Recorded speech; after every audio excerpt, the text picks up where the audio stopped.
Nicely done. Much better. What do you need? You said you could do some songs? I could do 1 or 2 songs, I can. Which one do you want? Do you want the song about the reason that the Battle of Waterloo was delayed by 15 minutes? Or do you want to hear about how a lion was eaten? No. How a small child was eaten by a lion. Which one do you want to hear? I mean, that one sounds right up our alley. Alright, I'll do that one. You twisted me arm. There's a famous seaside place called Blackpool, which is noted for fresh air and fun. And Mr. and Mrs. Ramsbottom were there with young Albert, their son.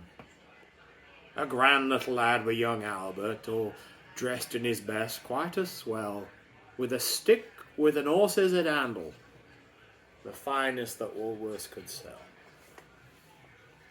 Well, they didn't think much of the ocean. The waves were piddling and small. No wrecks. Nobody drowned. In fact, not much to laugh at all.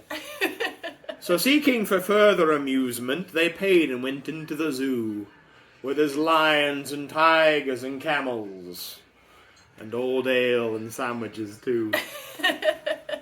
There was one great big lion called Wallace, whose nose was all covered with scars, and he lay in a somnolent posture with side of his face on bars. Now Albert had heard about lions, and now they were ferocious and wild. And to see one looking so peaceful, well, it didn't seem right to the child. So straightway the brave little fella, not showing a morsel of fear, took his stick with the horse's head handle and shoved it in Wallace's ear.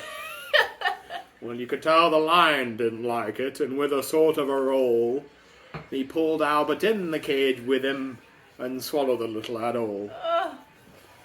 Now, Pa, who had seen the occurrence and didn't know what to do next, said, "Mother, yon line's at Albert."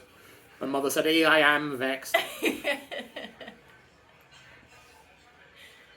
Mr. and Mrs. Ramsbottom, quite right when all said and done, complained to the animal keeper that a lion had eaten their son.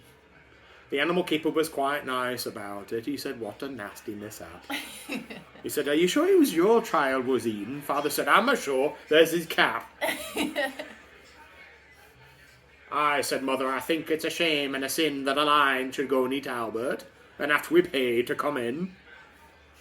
The manager soon was sent for. He came and said, "What's to do?"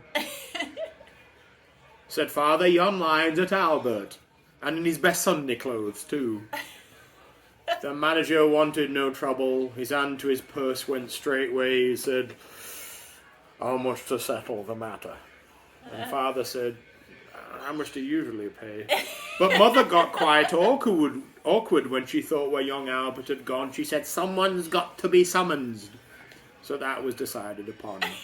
So they went down to the police station in front of the magistrate chap, explained what had happened to Albert, and proved it by showing his cap. The magistrate gave his opinion that no one was really to blame, and hoped Mr. and Mrs. Ramsbottom had further sons to their name. But that Mother got proper blazing. She said, "Oh, thank you so kindly," said she. "What waste our lives raising children to feed bloody lions? Not me." Yay.